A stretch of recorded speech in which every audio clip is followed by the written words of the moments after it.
A group of Shiv Nadar University students will now present the national anthem.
Please be seated.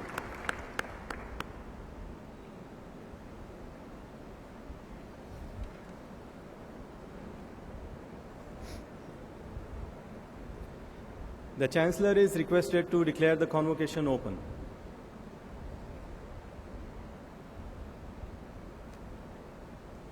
It gives me great pleasure as Chancellor of Shiv Nadar University to declare our second convocation open.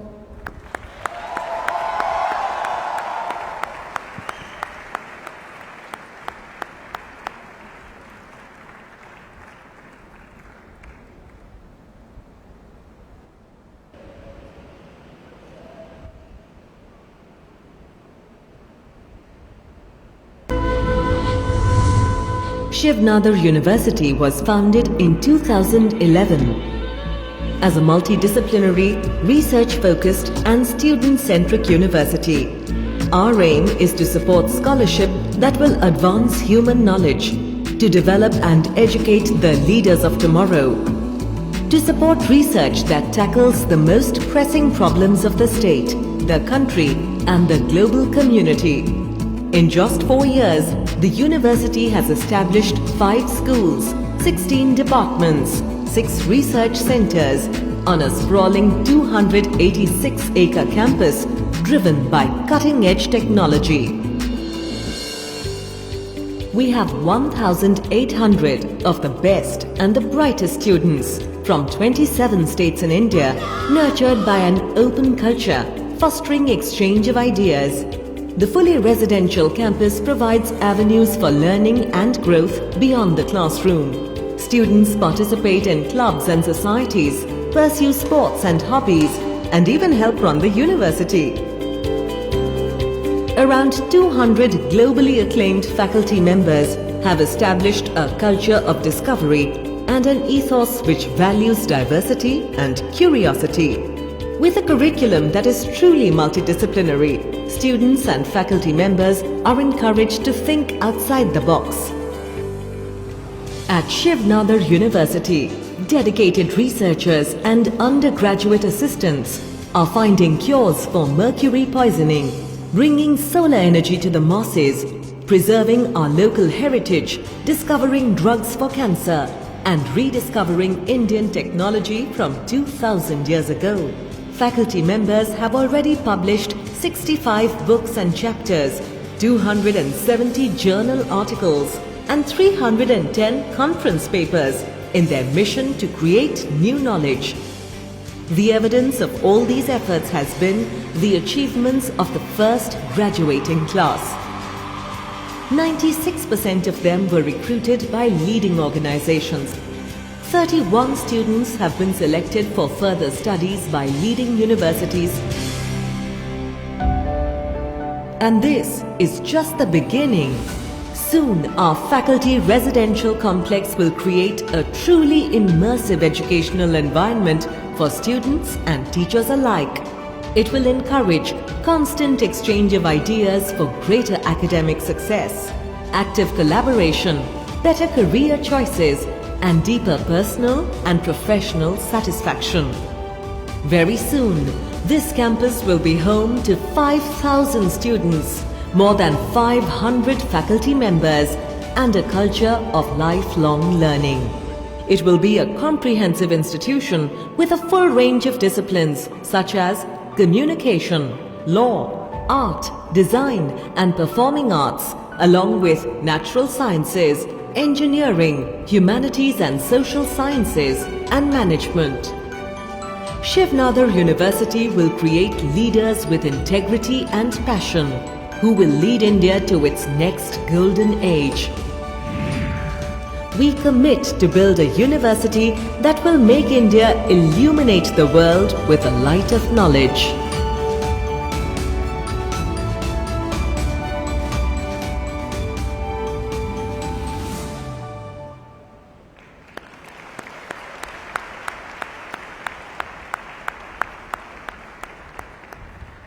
The Chancellor is requested to deliver the welcome address.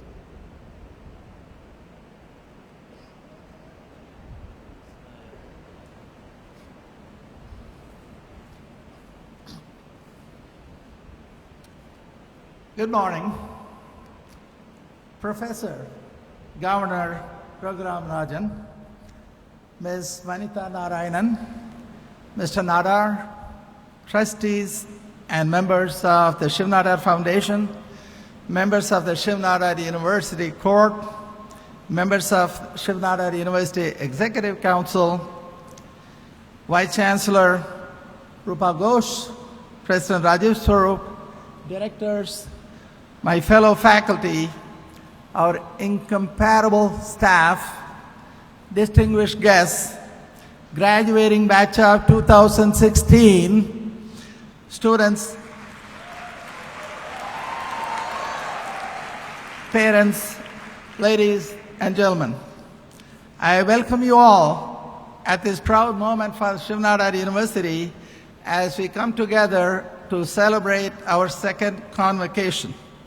This day belongs to our second batch of students, soon to receive recognition for years of hard work, their degrees. Dear students, we celebrate a milestone moment with the world. You are the stars.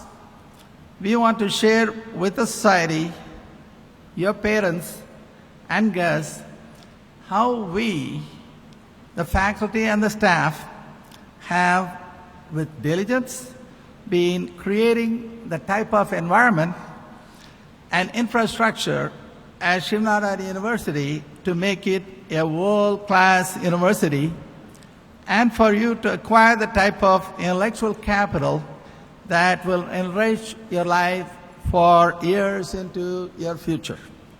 Okay. In his speech to the IITs and Indian Institute of Science last November, during the launch of the set-aside research program called Imprint, Honorable President Pranab Mukherjee called for a, quote, a multidisciplinary approach that allows students to learn and seek knowledge holistically, end quote. At Shiv Nadar, it is not an aspiration like it is for IITians and Indian Institute of Science. Students, it has been a part of our innovative curriculum, not just now, but ever since we started in this institution in 2011.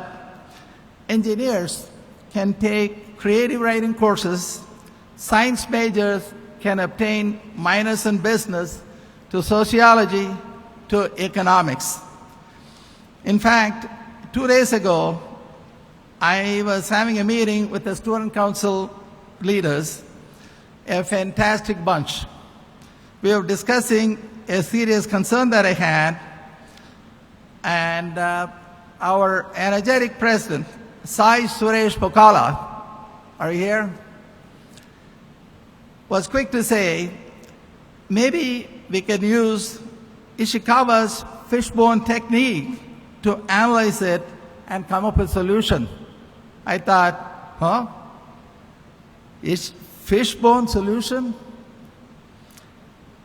He is a computer science major who learned this technique in a management course, and he wants to use it to solve day-to-day problems. I love it, folks. That is Shiv Nadar University, ladies and gentlemen. Look at a couple of our graduating seniors. Achal Avasti received admission to 5 top universities in the world, including the University of Michigan, but he's going to attend Ohio State University with full scholarship to do his master's in applied statistics with a physics degree from us. Okay. How did this happen? With his cross-training here, multidisciplinary training here in physics, mathematics, and economics, Achal was able to work with professors here and at St. Petersburg State University in Russia, okay, where he did his internship. Another student, Shahrukh Athar, again in physics, did an internship in Moscow Institute of Physics and Technology with 3 papers to come out of his research with Shiv Nadar professors and Russian professors. He has admission to US and Russian universities. When we say ahead of the herd, we mean it at Shiv Nadar University. Now, these are only some samples. Now, at the same conference, the Honorable President also said, and I quote, "It is necessary to develop in our students a scientific temper which allows for flight of imagination beyond the realm of grades and classrooms. Promotion of research at the undergraduate level would assist such an objective," end quote. Well, IITs may be lagging in its developing, but MIT, Massachusetts Institute of Technology, already has it and calls it UROP, Undergraduate Research Opportunities Program. And guess who? Shiv Nadar Universities has it too. We call it OUR, or Opportunities for Undergraduate Research, a program unique in India. We have 77 projects this year alone. A world-class university in making. That is us. And a world-class university share many such similar enriching programs. One of our students, a dancer, wondered whether classical dance can be described by geometry. No problem. She took it as an OER project and did research, and it led to a conference paper with her guide. Another engineering student's work with the chemistry professors, engineering and chemistry, is going to be published in Scientific Reports, a world-known high-quality journal. Another student's work, this not is economic student. His work is with a management professor, is going to appear in a management conference. This kind of opportunity is vitally important. Why? Now I'm going to use a quote from today's chief guest, Dr. Raghuram Rajan. No, sir, it is not your most popular quote about the state of Indian economy. You advised a group of graduating students in Pune on April 20th, and I quote, "You are rarely happy simply because you are successful, but you are much more likely to be successful if you are happy doing the work that you enjoy. End quote.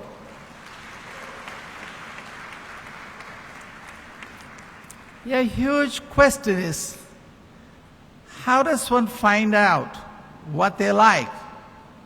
In a rigid educational setting, common in India, and honestly with more than 99% of the parents being helicopter parents, it is well nigh impossible. Our students with programs like OER and other opportunities for research are encouraged and guided by the faculty to explore, innovate, research, and discover. Our faculty are dream facilitators. This process creates, that's important, not just new knowledge on the subject matter, it also knowledge about and discovery of one's own passion. They find what they want to be.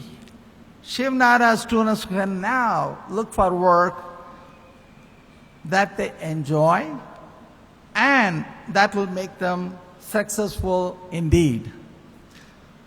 I purposely talked about undergraduate research here.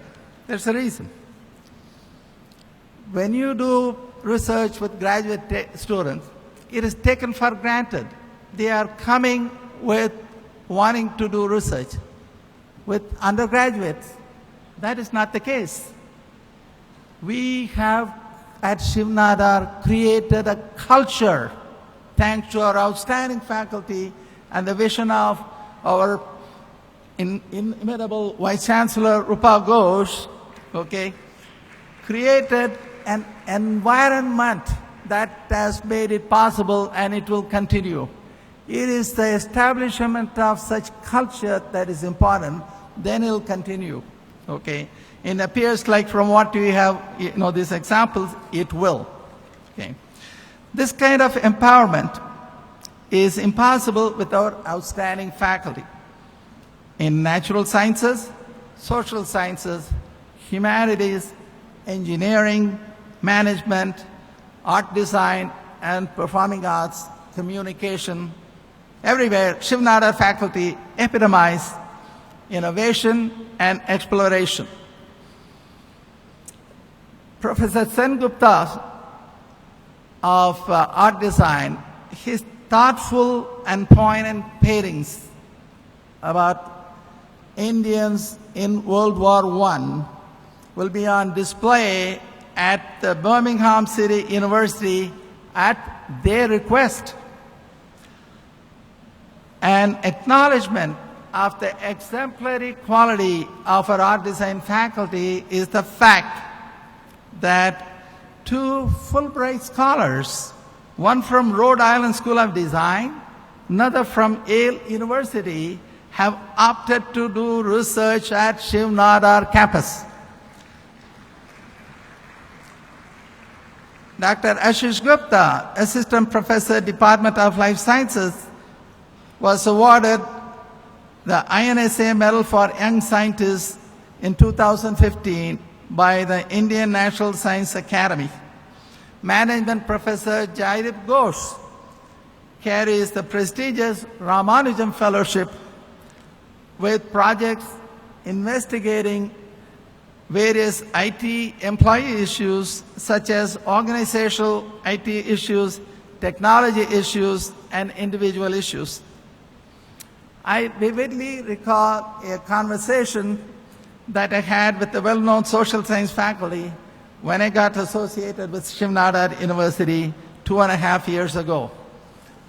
I was wondering how great it would be if the Indian government used the vast intellectual resources available from the universities in formulating and shaping the policies of India for the betterment of the country.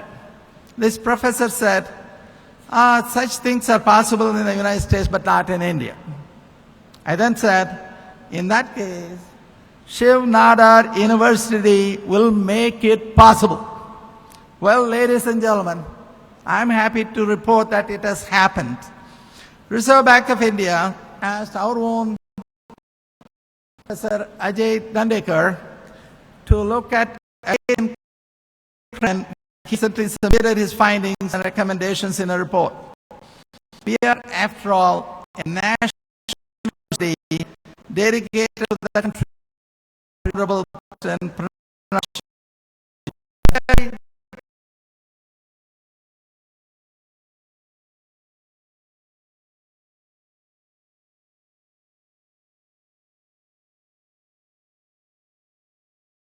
we at Shiv Nadar want to shape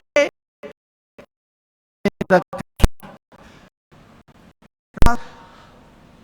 on founding and continuing Shiv Nadar University. I believe we are a little better off even accounting for today's value of Stanford investment that day, and hopefully we will find our place next to Stanford in the coming future with such a generous contribution. And I also want to take this opportunity to thank Mrs. Kiran Nadar. This place is a great marvel, and behind, if you look at the aesthetic nature of this campus, that is largely due to the inputs from Mrs. Nadar and her inputs in arts and design department and encouraging them at Kiran Nadar Museum of Art. That does a lot of help in encouraging creative work. Thank you very much. Now, today, back to the starts of today. I cherish all our interactions with you over the years. I learned a lot from the class I taught some of you. I learned a lot more in playing basketball, volleyball, and tennis with some of you. Okay? Enjoyed every moment of that. Today is a very important day for all of you. On this very special day, I would like to congratulate each and every one of you for being part of this dream called Shiv Nadar University. I have no doubt about your success. As you chart your path in life, help your alma mater to chart its future path too. Regardless of your background, which is Shiv Nadar University degree and experience, you are more blessed than millions and millions out there. You have the means to do the things that you dream of. I know you will. I now have a request for you. Each one of you, please serve as a dream facilitator for at least one other Indian and be a nation builder like your university. Dream big, you all. Bharat, Borsher, Joy, Hope. In Bengali, arguably the mother tongue of half of the high-level university faculty in this country, and our inimitable Vice Chancellor, it means long live India.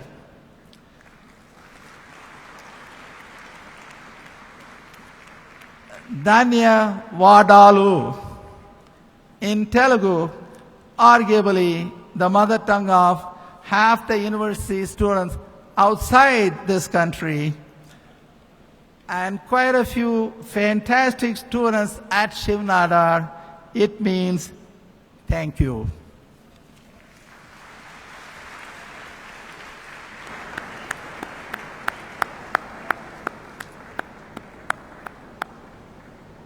Thank you, sir.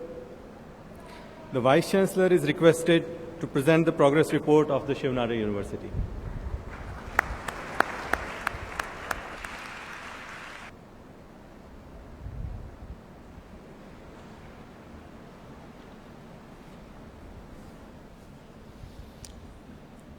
Vanitha Narayanan is the Managing Director of IBM India Private Limited and the Regional General Manager for India, South Asia.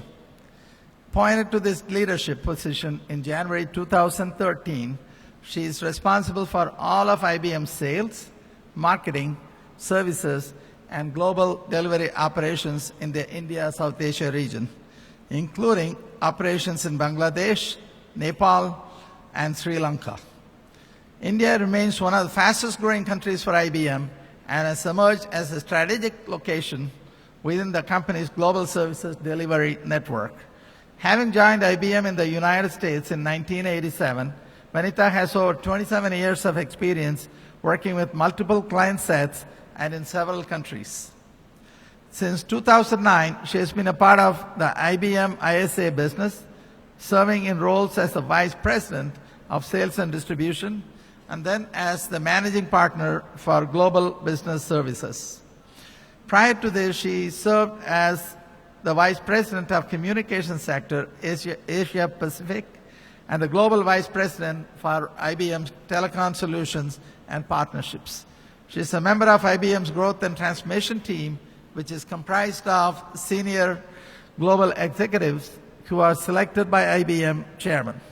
In 2012, Vanitha was inducted into the IBM Industry Academy, a select group of experts designed to advance IBM's industry thought leadership and brand. Vanitha is now an advisory board member of the Industry Academy. She is also a member of IBM's Global Women's Council. Vanitha is the first woman chairperson of AMCAM India, a member of National Council of Confederation of Indian Industry. Since 2013-14, then co-chair of National Committee for Emerges of Confederation of Indian Industry for 13-14, and also the chairperson of the Board of Governors for National Institute of Technology, heading NIT Surathkal. She has a master's in business administration and marketing from the University of Madras and master's in business administration and information system from the University of Houston. Magna cum laude. Congratulations. And Vanitha is married with a daughter, has a daughter, and presently residing in Bangalore, India. It is with a lot of pleasure that I invite Ms. Narayanan to address the gallery.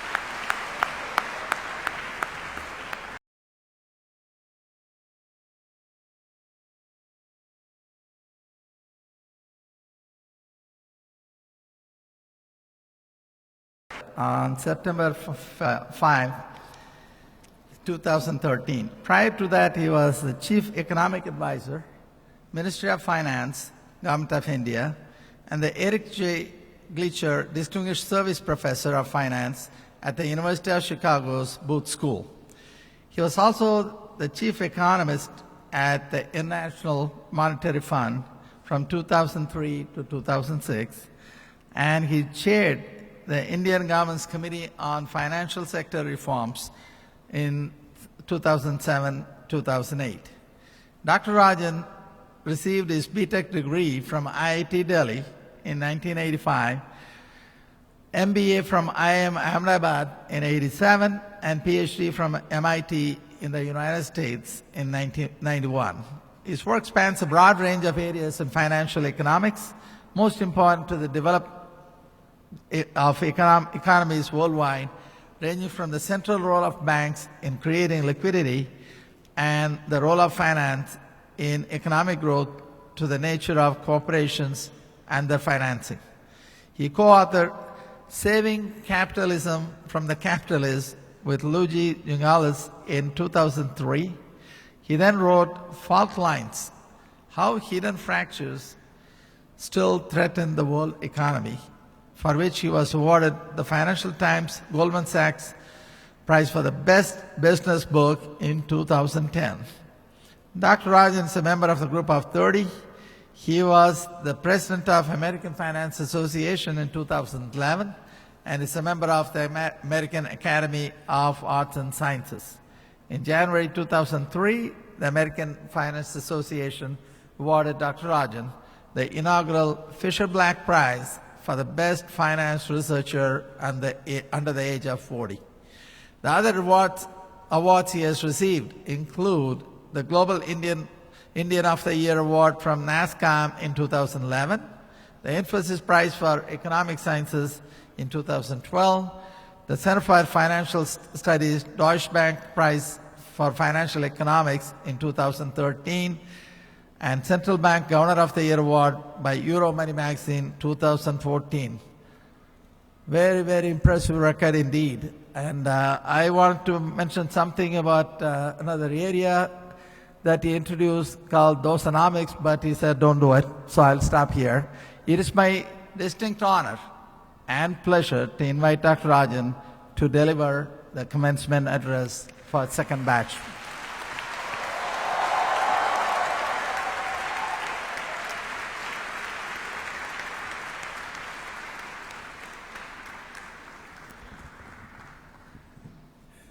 Founder, Mr. Shiv Nadar, Chancellor, Vice Chancellor, Ms. Vanita Narayan, distinguished guests, faculty, parents, and students. Thank you very much for inviting me to speak here today. And first of all, my congratulations to all of you who are receiving degrees today. And of course, congratulations to the teachers, family, and friends who have invested so much in you and supported you and brought you to this day. Now, I know you're eager to get your degrees, but unfortunately, you first have to hear out my speech. Convocation speeches are meant to give you one last set of issues to ponder on before you're let loose on the world. Following such a fantastic speech as Ms. Narayan's, I'll add one more life lesson to hers, which is play to your strengths. So rather than speaking about management lessons, which I think she's done a wonderful job, I will talk about two issues. First, an economic point deriving from my training as an economist, and then a point about private universities deriving from my work at one for over 20 years. I embark on this talk comforted by the knowledge that the bar for convocation speeches is low. As Ms. Narayan said, most people don't attend their convocation. But even if you attend, if you remember a word I say a few years from now, I will have surpassed the average convocation speaker. Most people don't remember who spoke at their convocation, let alone what they said. So first, the economic point, and to all the TV cameras out there, it's not about interest rates. In a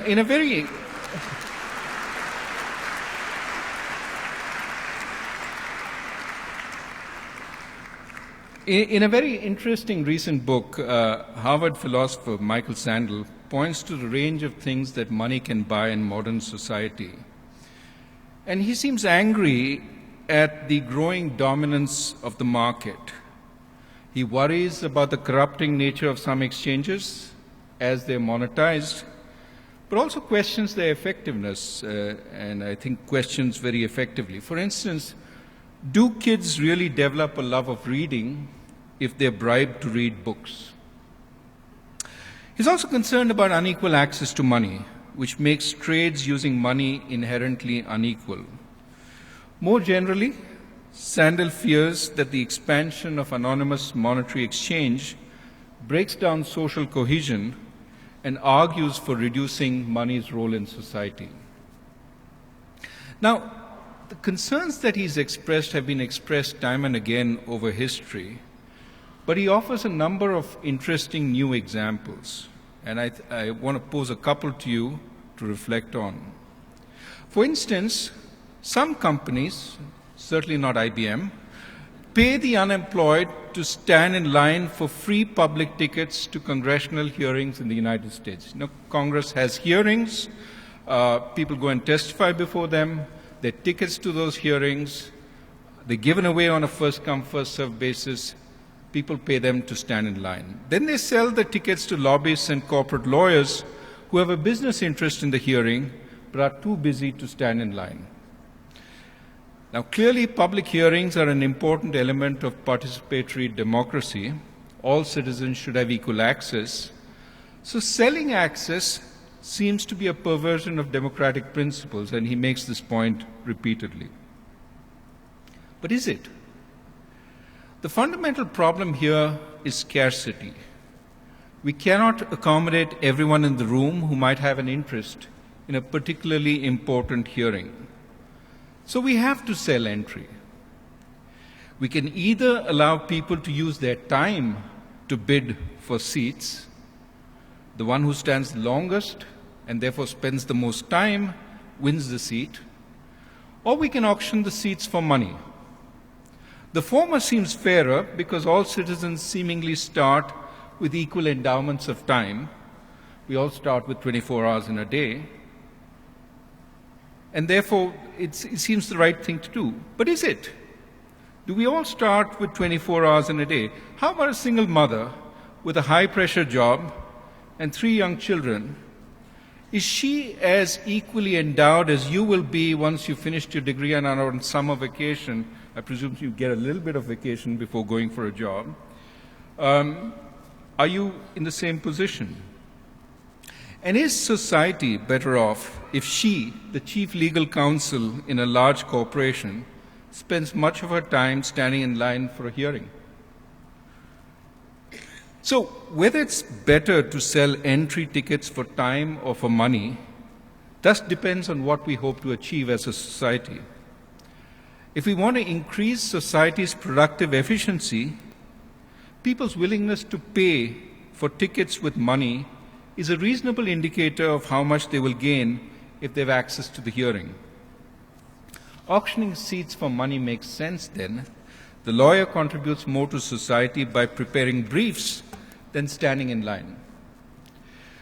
On the other hand, if it's important that young, impressionable citizens see how the democracy works, if it's important that we build social solidarity by making corporate executives stand in line with jobless teenagers, perhaps we should force people to bid with their time by standing in line and make entry tickets non-transferable.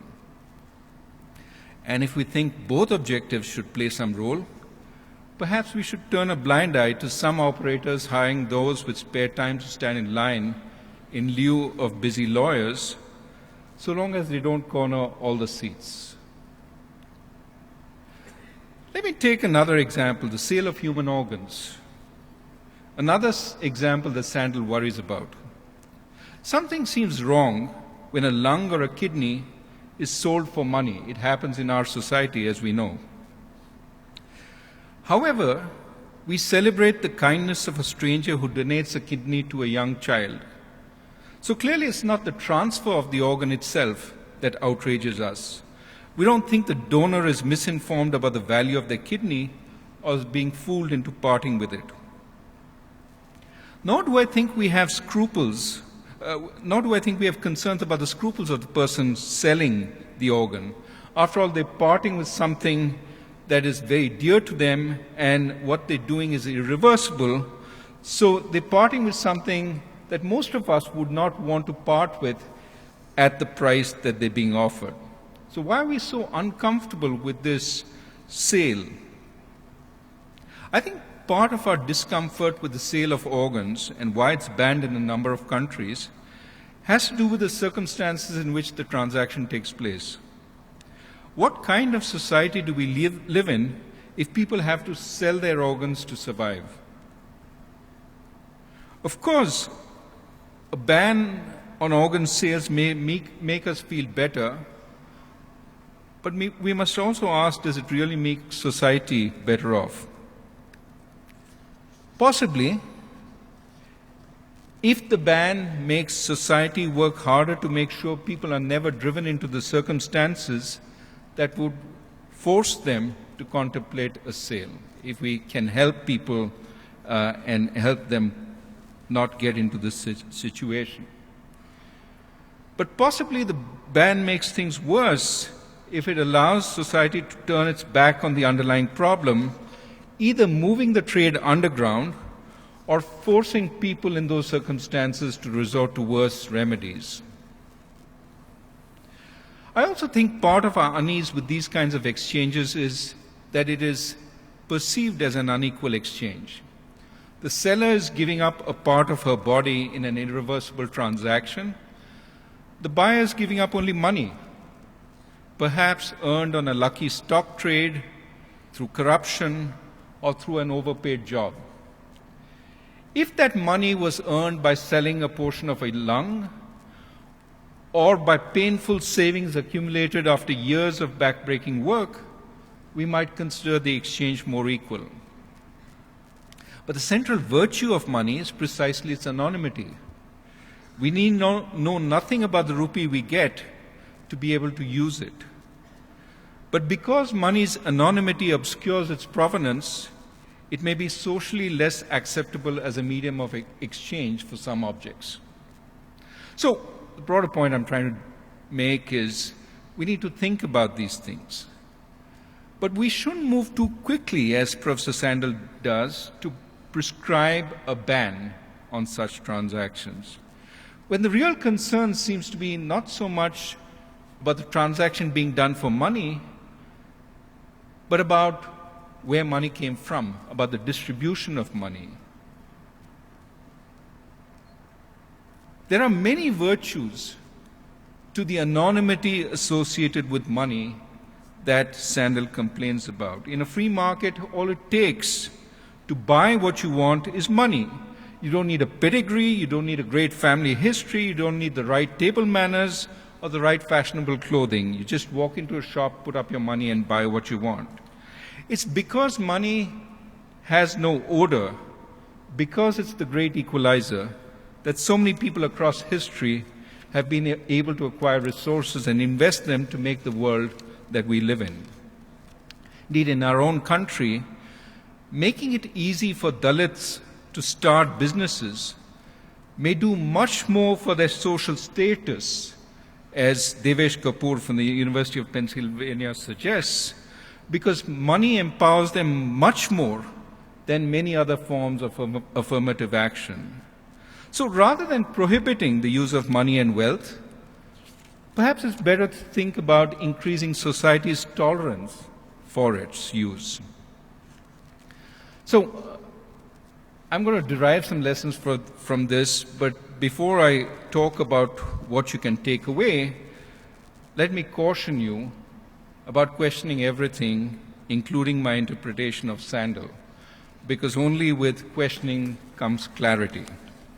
But then, if you accept my interpretation, let me suggest there's a strong link between society's support for free markets, for monetary exchange, and the fairness with which wealth and opportunity is distributed among the population. Societies that are fairly equal, where opportunity is well distributed, tend to be better at supporting free markets.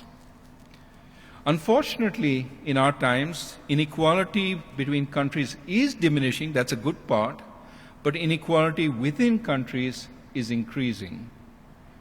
Today, even well-run market economies seem to be favoring those who already have plenty.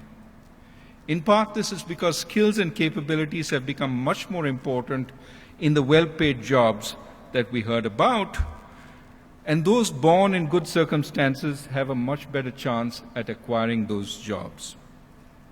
The winner-take-all nature of many occupations, where a few of the most capable take most of the income. Think about making apps for the cell phone. Think about architecture. Think about acting. In all these professions, it's not the average worker who gets a lot of money. It's people who are winners in this. And there are many professions which are becoming winner-take-all professions. And winner-take-all professions accentuate the value of the kind of education that you have, the benefit, therefore, of having early childhood preparation, the schools that you went to, the benefit of being born to the right parents, the benefit of being born in the right community. Income inequality is on the rise, and we need to think about how to improve distribution, how to restore faith in markets, this is something that Vanita also talked about. I think the answer to this is universities like this. We have to work to provide more effective access to quality schooling and healthcare for all. We have to create a non-discriminating job market with many jobs, equal opportunities for further advancement, regardless of gender, race, or background. All this will increase the perceived legitimacy of wealth and society's willingness to broaden the areas where it can be spent. Thoughtful philanthropy, as reflected in the founding of the school, can further enhance society's acceptance of great wealth. As you embark on careers that are likely to be very successful, I think the way you create and earn wealth and the way you spend will also help strengthen, if done in the right way, will help strengthen tolerance for markets and opportunity in this country. Moreover, if you do it in the right way, not only will your work be more enjoyable, but you'll strengthen the economic freedoms that we take for granted. So that's my economic point. Let me briefly give you my point about private education, and then I'll conclude. So just a little way away from your degree. Point about private education is drawing on this economic point. Private education across the world is getting expensive, especially in high-quality research universities. And it's getting more and more expensive because the critical resource, which is all these brilliant professors who teach you, are in extremely short supply. So two solutions have been proposed to this problem. One is technology. Why not have the best professors beam lectures at thousands of students over the net, the MOOC option?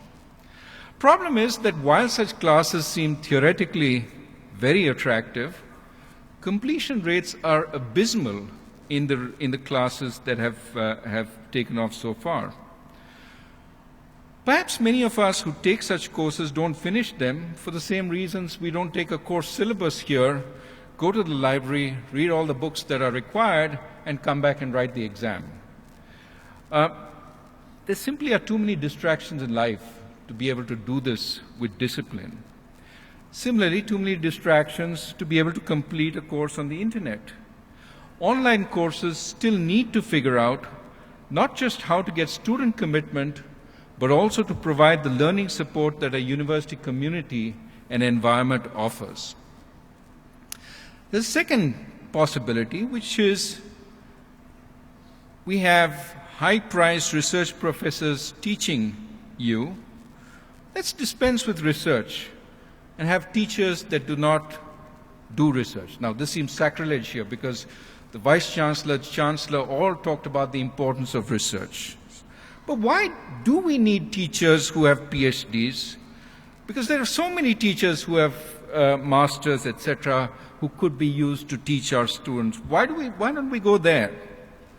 Well, it turns out in a fairly competitive market like the United States, students prefer to get degrees from research universities, even though there's so many teaching colleges available, and even though they're going for their undergraduate where students do little research.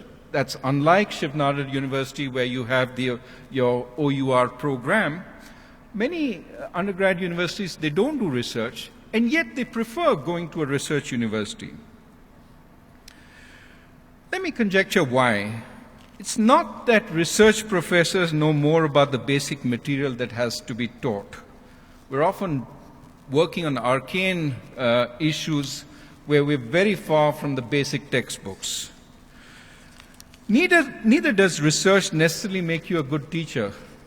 Sometimes understanding the material at a really deep level makes the basic stuff much more difficult to explain. We don't understand really well what you don't know if we know too much. So I do think there's another explanation, however, which is that good research requires curiosity. Almost all researchers remain curious through their lives and constantly update their teaching material to reflect developments in the field. So I would conjecture, though I have no proof, this is why teaching at research universities is on average, and again, this is on average, not a blanket statement, is on average preferred to teaching at teaching colleges. You're taught much more up-to-date, challenging material in the research university. Bottom line is that I don't see an easy answer to bringing down the cost of education at high-quality research universities. They will remain expensive for a while until, certainly, we learn to combine technology and people better. And therefore, given my first point that we need to make access to such high-quality education much wider, much more freely available, we have to find other ways to make degrees affordable. Now, one part which I look after in this country at a broad level is student loans.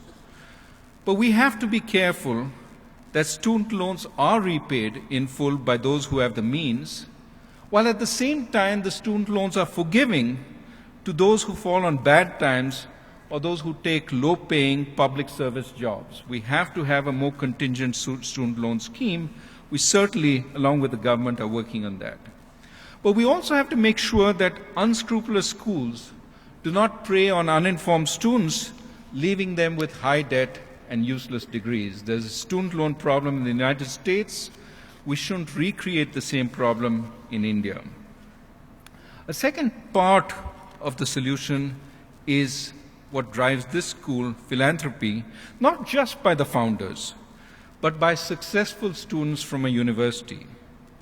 Giving back to the university is a way of subsidizing the costs of future generations, acknowledging the subsidies you received from the founders when you got your degree. I hope we develop a strong culture of alumni giving in India. Now, that concludes my second point, which means I'm winding up for the end. You have been very patient in listening to me. Let me therefore conclude. India is changing. I talk about India's growth as I have no problem with India's growth. It's great. Could be better. And that's my point. I think the best is yet to come. I think India, the best is yet to come. You will be part of that best. You will help.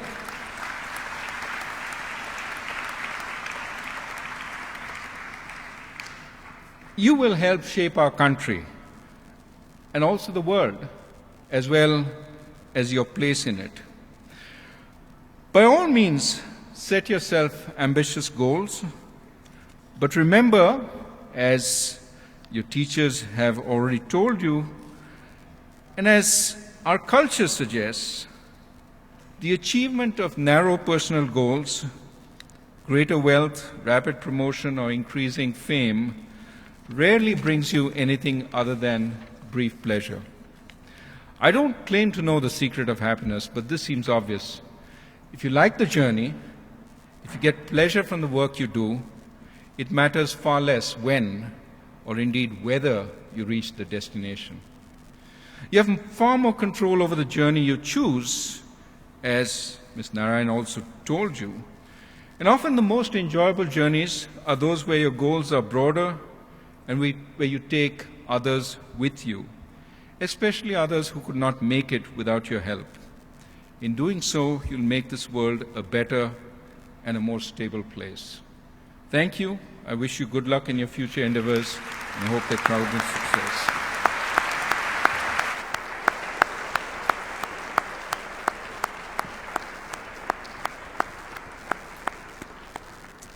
Thank you, sir. We'll now have award of the honorary doctorate. The Vice Chancellor is requested to read the citation for Mr. Deepak Parekh.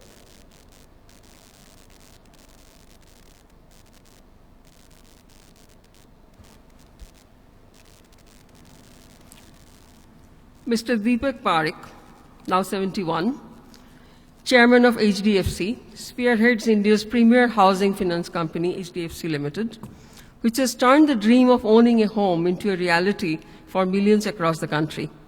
His astute business acumen and farsightedness have not only made HDFC the leader in mortgages, but have also transformed it into India's leading financial services conglomerate, with presence in banking, asset management, life insurance, general insurance, real estate venture fund, real estate. Spectacular vision and largesse. I congratulate the graduating students and wish all of them a sterling future, armed with the tools of life SNU has bestowed. I will leave you with a few bits of advice which you may keep as markers as you journey through life. Be happy with what work you do. It is important to work with like-minded people and with people who share the same values as you do. Always remember that honesty, integrity, and transparency are time-tested traits. Values don't need the sanctity of law. What is wrong, period. Don't do anything that you would be embarrassed of were it became public. I always tell the people I work with that there is no softer pillow at night than a clear conscience. Finally, always make time for yourself and also learn to spend time with people above the age of 70 and under the age of 6. You will be amazed with how much more you can learn. Thank you, and once again, my apologies.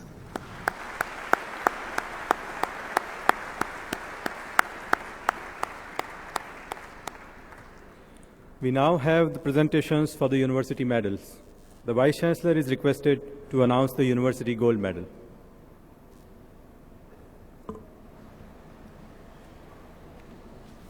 This was a closely guarded secret till yesterday. I'm pleased to announce the gold medal to Mr. T.S. Shaktivel, BTech Mechanical Engineer.